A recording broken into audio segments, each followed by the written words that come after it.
Selamat siang pemirsa. Sumatera Utara hari ini kembali hadir menjumpai Anda edisi Kamis 11 Januari 2024. Kali ini bersama saya Putri Rahmadanizin. Sejumlah informasi telah dirangkum tim redaksi kami untuk Anda dan berikut kita awali informasi selengkapnya.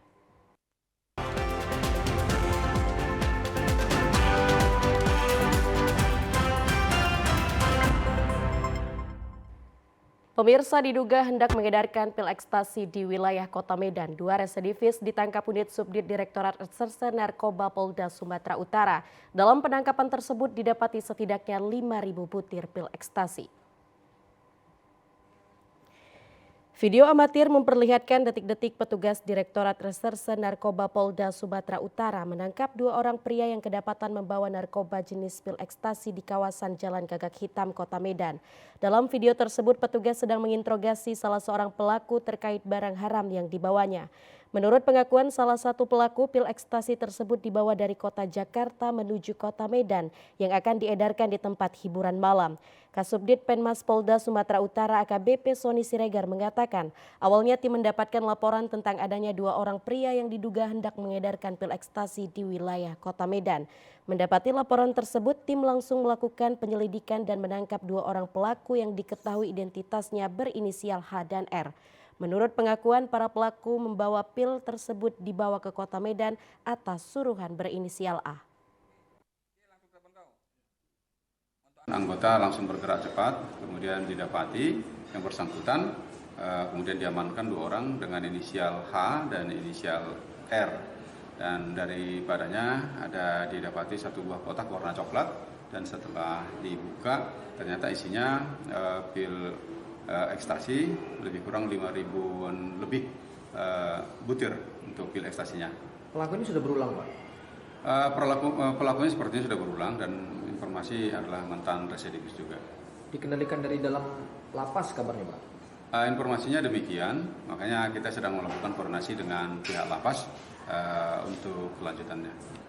Saat ini kedua pelaku dan barang bukti sudah berada di Polda Sumatera Utara. Sementara itu, Kejaksaan Tinggi Sumatera Utara menahan Kepala UPT Bina Marga dan Bina Konstruksi BMBK Gunung Sitoli Nias atas dugaan korupsi pemeliharaan rutin jalan jembatan tahun 2022 senilai 6,4 miliar. Tim penyidik bidang tindak pidana khusus Kejaksaan Tinggi Sumatera Utara akhirnya melakukan penahanan terhadap tersangka RTZ selaku Kepala Unit Pelaksana Teknis Jalan dan Jembatan pada Dinas Bina Marga dan Bina Konstruksi Provinsi Sumatera Utara. Pemanggilan pertama terhadap tersangka RTZ sempat ditunda dikarenakan sakit.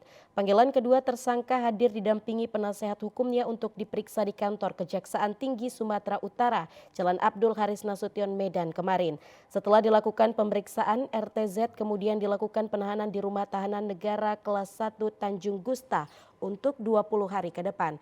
Kasih-Penkum Kejaksaan Tinggi Sumatera Utara mengatakan tindak pidana korupsi secara bersama-sama ini yakni dokumen pelaksanaan pergeseran anggaran UPT Jalan dan Jembatan Gunung Sitoli tahun anggaran 2022 dengan pagu Rp6.448.681.500. Menahan satu tersangka berinisial RTZ yang merupakan Kepala Unit KUPT di Dinas Bina Marga Bina Konstruksi Provinsi Sumatera Utara di Gunung Sitoli terkait kegiatan dugaan korupsi pengerjaan pemeliharaan jalan dan jembatan pada tahun 2022 dengan nilai proyek sebesar 6,4 miliar di Gunung Sitoli. Sebelumnya, Kejaksaan Tinggi Sumatera Utara telah menahan tersangka TT selaku bendahara pengeluaran pembantu UPT Jalan dan Jembatan pada Dinas BMBK Sumut pada bulan Desember 2023 lalu. Keduanya disangka melakukan tindak pidana korupsi secara bersama-sama. Petugas gabungan Satuan Reserse Kriminal Polrestabes Medan dan Polsek Deli Tua meringkus 6 orang remaja yang merupakan komplotan pencurian dengan kekerasan di Kota Medan.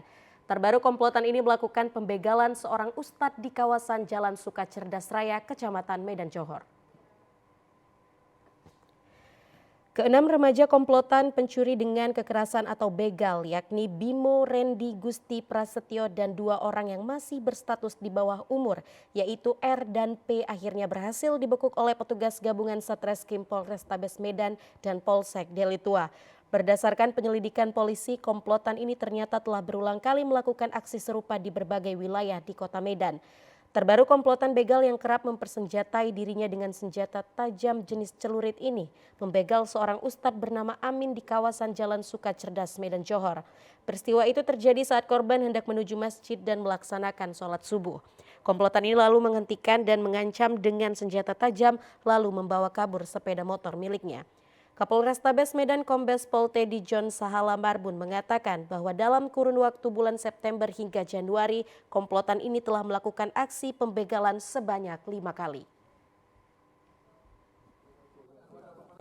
Yang melakukan kekerasan yang terjadi di Jalan Karya Jaya, Kelurahan Pangkalan Masur, Kecamatan Medan Johor adalah atas nama P, RFR yang saat itu sedang berada di Jalan Karya Bakti, Kelurahan Pangkalan Masur, Kecamatan Medan Johor. Selanjutnya, unit gabungan yang dipimpin oleh Panit Opsnal Ibda Sawal langsung melakukan penangkapan 4 orang pelaku dan ulangi awalnya ditangkap 1 dan pengembangan ditangkap 4. Ya. Selain itu, pada Desember lalu komplotan ini juga melakukan aksi pembegalan terhadap salah seorang pengemudi ojek online dengan modus memesannya terlebih dahulu. Para tersangka ini dijerat dengan pasal 365 KUHP tentang pencurian dengan kekerasan dan terancam hukuman di atas 5 tahun penjara. 2 kawanan pencurian sarang walet kepergok penjaga gedung rumah toko saat melakukan aksi kejahatannya. Keduanya langsung diamankan ke Polres Labukan Batu guna menghindari amukan massa. Kedua kawanan pencuri sarang walet RD 22 tahun dan RZ 28 tahun, keduanya warga Rantau Prapat, Labukan Batu, kedapatan oleh penjaga ruko saat melakukan pencurian di salah satu ruko di Jalan Adam Malik, Kelurahan Padang Bulan, Kota Rantau Prapat, Labukan Batu pada Rabu siang. Aksi pencurian sarang walet ini pertama kali diketahui oleh seorang ibu penjaga gedung sarang walet tersebut. Personel kepolisian dari Polres Labukan Batu yang mengetahui pelaku yang telah ditangkap warga langsung menuju ke lokasi dan mengamankan kedua pelaku. Kasih Humas Polres Labukan Batu AKP Parlando Napitupulu yang turun ke lokasi membenarkan telah terjadi tindak pidana pencurian sarang walet. Dari interogasi awal, para pelaku mengakui telah melakukan aksi pencurian sebanyak 2 kali di lokasi tersebut. Pelaku pencurian sarang walet ya, inisial R dan R, penduduk Rantau Prapat, kita amankan berikut barang buktinya sarang walet, senter dan juga alat penyokroknya ada sarang walet tersebut. Jadi kita amankan, kita bawa kantor untuk proses selanjutnya. Ini berapa lama lakukan ini? Pokoknya tadi sama saya, kedua kali ini mereka melakukan pencurian di lokasi tersebut. Pemirsa, kita akan beralih ke informasi lainnya, tetaplah bersama kami.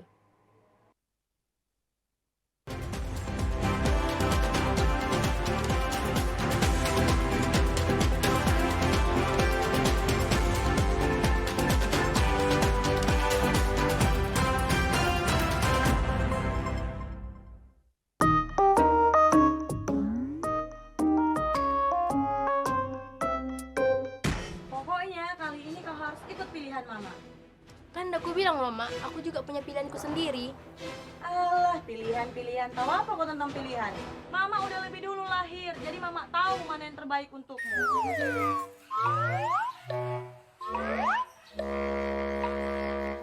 Gak ada itu mak, intinya aku udah punya hak untuk memilih. Pokoknya mama gak mau tahu. Kau harus ikut pilihan mama. Udahlah, Mak. Mama jangan paksa anak kita untuk mengikuti pilihan Mama.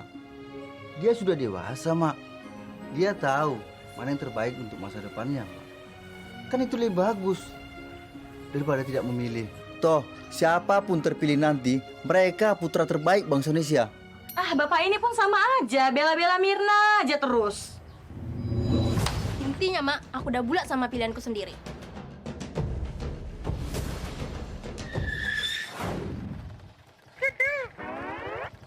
Memilih, jangan lupa datang ke TPS tanggal 14 Februari. Yuk, gunakan hak pilihmu.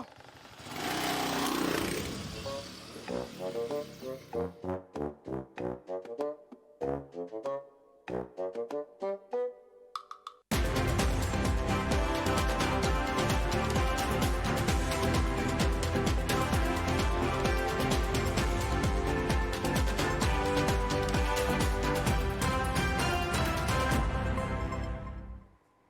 kasih Anda masih bersama kami di Sumatera Utara hari ini. Pemirsa, puluhan guru yang tidak terima dengan hasil pengumuman seleksi penerimaan P3K tahun 2023 kembali mendatangi gedung DPRD Mandailing Natal terkait rekomendasi usulan pembatalan nilai tambahan dan pencopotan Kepala Dinas Pendidikan dan Kepala Badan Kepegawaian. Unjuk rasa damai puluhan guru ke gedung Dewan Perwakilan Rakyat Daerah Mandailing Natal untuk menagih janji DPRD yang telah melayangkan surat rekomendasi hasil rapat dengar pendapat ke pemerintah daerah Mandailing Natal. Rekomendasi yang disepakati DPRD dengan ratusan guru tersebut meminta Bupati Mandailing Natal agar membatalkan nilai seleksi kompetensi teknis tambahan dan mengevaluasi hasil seleksi ujian pegawai pemerintah serta perjanjian kerja formasi guru yang ditemukan melakukan maladministrasi. Selain itu meminta agar pejabat Kepala Dinas Pendidikan dan Kepala Badan Kepegawaian Daerah Mandailing Natal dicopot dari jabatannya. Namun sampai saat ini rekomendasi tersebut belum ada kejelasan, sementara tenggang waktu sudah lebih dari yang ditetapkan. Unjuk rasa para guru di gedung Dewan ini diterima sejumlah anggota DPRD, namun tidak ada penjelasan akurat terkait rekomendasi tuntutan para guru tersebut. Para guru tersebut juga meminta DPRD menyurati pemerintah daerah agar menunda pemberkasan pada P3K yang telah dinyatakan lulus. Saat ini kasus dugaan manipulasi hasil pengumuman seleksi P3K masih ditangani kepolisian Polda Sumatera Utara. Karena mereka menunda permasalahan ini, karena permasalahan ini kan masuk ke ranah hukum. Jadi ada penilaian. Jadi kami juga meminta agar yang pemberkasan yang menang itu juga ditunda juga. Tadi hasil jawaban dari DPRD ada? Mereka mau rapat lagi. Mereka mau menyurati Bupati agar penundaan itu dilaksanakan. Selanjutnya guru-guru mau kemana lagi nih Pak? Ke kantor Bupati. Dalam rangka? Menuntut juga masalah penghapusan SKTT. Tuntutan kita tetap, pertama hapuskan SKTT, yang kedua copot lembaga yang terkait dalam permasalahan ini. Selanjutnya masa guru ini melanjutkan aksi damai ke kantor Bupati Mandailing Natal. Kita beralih ke informasi lainnya, pemirsa. Direktorat Lalu Lintas Polda Sumatera Utara bersama Dinas Perhubungan melakukan penertiban terhadap angkutan umum yang berhenti sembarangan di Jalan Sisingamangaraja, Kota Medan. Hal itu dilakukan lantaran sudah diberlakukan dilarangnya angkutan umum menaikkan dan menurunkan penumpang dan dialihkan ke Terminal Amplas. Sejumlah kendaraan umum yang terparkir di sepanjang Jalan Sisingamangaraja, Kota Medan langsung dilakukan penindakan oleh petugas Direktorat Lalu Lintas Polda Sumatera Utara pada Selasa siang. Hal itu dilakukan lantaran sudah diberlakukannya aturan terkait dilarangnya angkutan umum untuk mengangkut penumpang dan sudah dialihkan semuanya ke Terminal Amplas. Dalam penindakan tersebut, petugas langsung memberikan tilang di tempat terhadap para supir yang kedapatan sedang berhenti untuk mencari penumpang. Diketahui sepanjang Jalan Sisingamangaraja terdapat puluhan polbus antar lintas provinsi yang kerap berhenti di pinggir jalan. Akibatnya jalan kerap terjadi kemacetan akibat parkiran bus-bus tersebut. Padahal tidak jauh dari jalan tersebut terdapat Terminal Amplas yang baru diresmikan oleh Presiden Indonesia Joko Widodo beberapa waktu lalu. Dirlantas Polda Sumatera Utara Kombes Pol Muji Edianto mengatakan penindakan tersebut dilakukan setelah adanya kesepakatan dalam rapat yang digelar bersama unsur terkait seperti Organda. Semua angkutan penumpang mulai hari ini yang full-fullnya berada di sepanjang Jalan SM Raja wajib masuk ke Terminal Amplas. Maka yang melanggar dari kesepakatan ini akan kita lakukan penegakan hukum adalah dengan tilang. Yang kedua tentunya peringatan dari teman-teman Dinas Perhubungan. Mulai dari peringatan pertama, kedua, ketiga, dan kemudian sampai dengan dicabut raya. Pemirsa, sementara itu mogoknya bus listrik yang baru saja diresmikan sebagai moda transportasi alternatif bagi masyarakat Kota Medan menuai beragam tanggapan. Salah satunya datang dari pengamat transportasi yang menegaskan bahwa Pemko Medan harus serius dalam pengelolaan agar tak merugikan masyarakat. Inilah video amatir yang direkam oleh warga saat bus listrik Pemko Medan yang baru sehari pasca diresmikan oleh Wali Kota Medan Bobi Afif Nasution mengalami mogok di kawasan Jalan Jamin Ginting beberapa waktu lalu. Akibat dari mogoknya moda transportasi alternatif masyarakat Kota Medan ini, kemacetan di ruas simpang Jalan Wahid Hashim dan Jamin Ginting tersebut pun tak terelakkan. Seperti diketahui sebelumnya bahwa moda transportasi bus listrik diresmikan oleh Pemko Medan guna menjadi transportasi alternatif masyarakat Kota Medan serta salah satu strategi guna mengatasi kemacetan yang kian meningkat. Namun pengamat transportasi dari Lembaga Studi Advokasi Transportasi Sumatera Utara, Syukrinaldi, menyebut Pemko Medan dalam hal ini Dinas Perhubungan harus serius dalam pengelolaan bus listrik ini. Sebab dengan mogoknya bus listrik pasca diresmikan ini menghadirkan sejumlah pertanyaan terkait kematangan teknis dalam pengoperasian bus listrik tersebut. Pihak Pemko Medan juga harus mempersiapkan kematangan dalam hal kendaraan serta awak daripada kendaraan-kendaraan tersebut, bagaimana apakah sudah siap dalam hal melakukan membawa baik teknisi-teknisinya agar tidak terjadi yang tadinya kita optimalkan untuk mengantisipasi kemacetan malah menjadi ribet akibat mogoknya unit. Syukrinaldi mengatakan kehadiran bus listrik yang seharusnya memudahkan jangan sampai justru menambah permasalahan transportasi di Kota Medan. Terlebih misi dalam mengatasi kemacetan ini justru harus juga menghindari adanya tumpang tindih antara bus listrik dengan Transmetro Daily yang terlebih dahulu hadir. Pemirsa, dengan menggunakan kayu yang dijalin rotan dan diisi batu-batuan, warga desa Siraisan, Kecamatan Ulu Barumun, Padang Lawas membendung aliran sungai untuk disalurkan ke irigasi pertanian persawahan. Upaya ini dilakukan warga karena lahan persawahan mereka sudah 2 minggu tidak mendapat pasokan air akibat bendungan jebol diterjang banjir. Jebolnya bendungan Siraisan selama 2 minggu, petani hanya mengharapkan air hujan untuk kebutuhan tanaman padi yang telah berumur 1 bulan lebih. Upaya yang dilakukan agar irigasi dapat berfungsi lagi, warga membendung sungai untuk membangun bendungan dengan sarana seadanya dengan menggunakan kayu yang dijalin tali rotan dan diisi batu-batuan. Kendi Hasibuan, pengurus PBD, mengatakan bendungan ini sangat dibutuhkan petani untuk pengairan sawah yang luasnya lebih dari 100 hektar. Ini mungkin udah sekitar 2 minggu lah ini pengairan ke sawah kita belum teralirkan. Kita nunggu air hujan aja lah ini. Sekarang kita padi kita udah sekitar umur 1,5 bulan lah. Karena udah mumpuk 1 kali. Makanya kita tergantung ini aliran pengairan kita ini. Makanya itu orang yang kerja itu kan harus diburu orang itu tuh. Kalau nama-namanya di sini istilahnya bisa bilang tanggal. Itu kan kayu diracuk itu, pakai rotan dia buat lingkaran, diisi batu. Kendi berharap pemerintah dapat membangun bendungan Siraisan secara permanen mengingat hampir seluruh warga desa pekerjaannya merupakan petani sawah. Pemirsa, Kantor Pelayanan Kekayaan Negara dan Lelang Sumatera Utara dan Kantor Pertahanan Kota Medan bersama Satuan Kerja Kota Medan melakukan koordinasi program percepatan sertifikasi badan milik negara berupa tanah di Kota Medan tahun 2024. Kantor Pelayanan Kekayaan Negara dan Lelang Sumatera Utara berkomitmen untuk memberikan pelayanan yang bersih, inovatif, dan melayani sebagai implementasi nyata pembangunan zona integritas menuju wilayah birokrasi bersih dan melayani tahun 2024. Hal itu dibuktikannya dengan menyerahkan sertifikat badan milik negara berupa tanah kepada 4 satuan kerja Kota Medan di ruang rapat Gedung Keuangan Negara Medan, Jalan Diponegoro Medan, Sumatera Utara kemarin. Kantor Pelayanan Kekayaan Negara dan Lelang Sumatera Utara juga turut memberikan apresiasi kepada Pertahanan Kota Medan yang telah memprioritaskan sertifikasi badan milik negara berupa tanah. Selain sebagai evaluasi pensertifikatan barang milik negara di tahun 2023, koordinasi program percepatan sertifikasi badan milik negara berupa tanah di Kota Medan.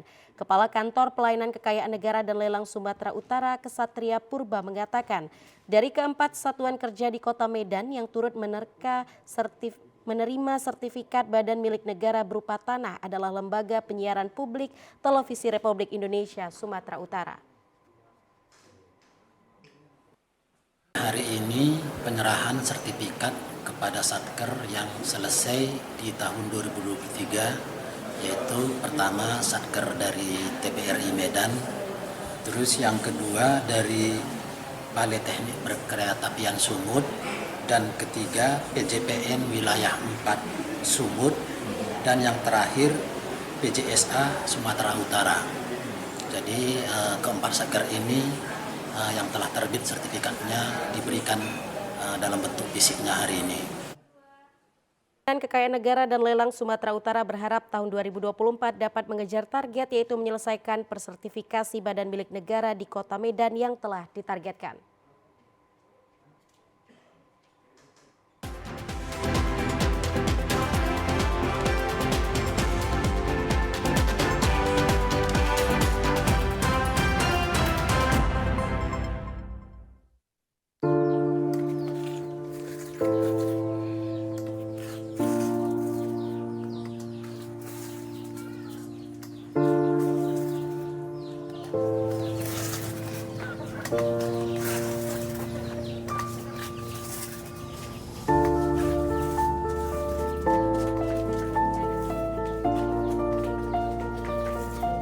Pilihan seperti apa pilihan kau itu?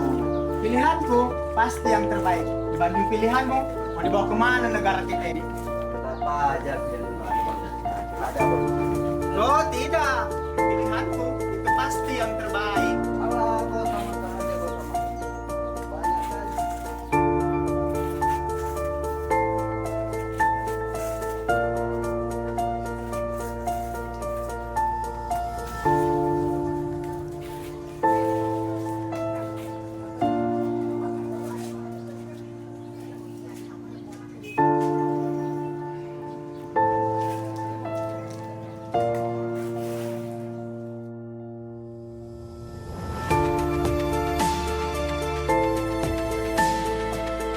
Kita sama, memiliki hak yang sama untuk kemajuan Indonesia 5 tahun ke depan.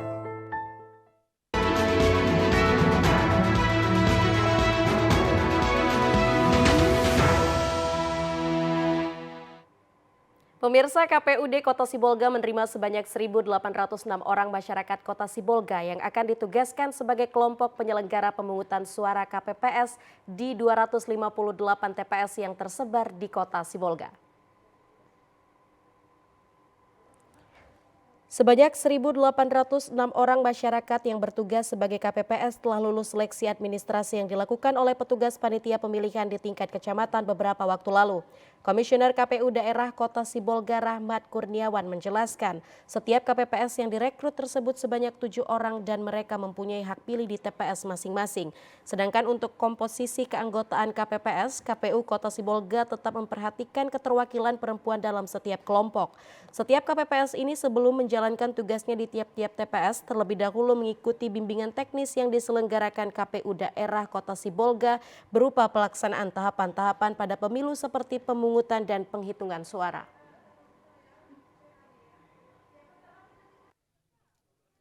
Sudah memenuhi syarat semua, sudah diseleksi semua berkasnya, sudah dicek juga surat kesehatannya, dan kemudian kita lihat juga apakah dia masuk di sipol atau tidak, itu sudah dicek semua oleh pihak PPS kita yang ada di Kota Sibolga, dan ini alhamdulillah semua sudah lulus administrasi dan sudah ditetapkan oleh PPS yang ada di Kelurahan Sibolga se-Kota Sibolga. Ya, setelah nanti di tanggal 24 penetapan kita akan melakukan BIMTEK kepada KPPS yang ada di Kota Sibolga, khusus kepada ketua-ketua KPPS di Kota Sibolga.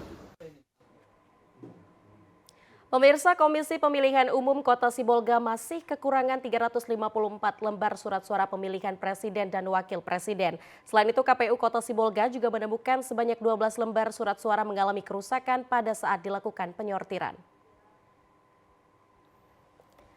Selain surat suara untuk Pilpres yang ditemukan rusak, KPU Kota Sibolga juga mendapati kerusakan sebanyak 54 lembar surat suara untuk pemilihan DPD RI. Untuk kerusakan lembar surat suara Pilpres yakni terdapat noda tinta, sobek dan kualitas warna yang kurang. Saat ini kerusakan surat suara pemilihan presiden tersebut telah dilaporkan KPU Kota Sibolga ke KPU RI.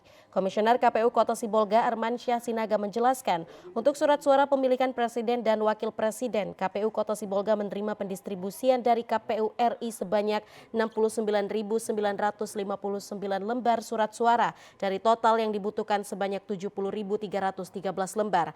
Saat ini KPU Kota Sibolga masih menunggu pendistribusian kembali surat suara dari KPU RI sebanyak 354 lembar.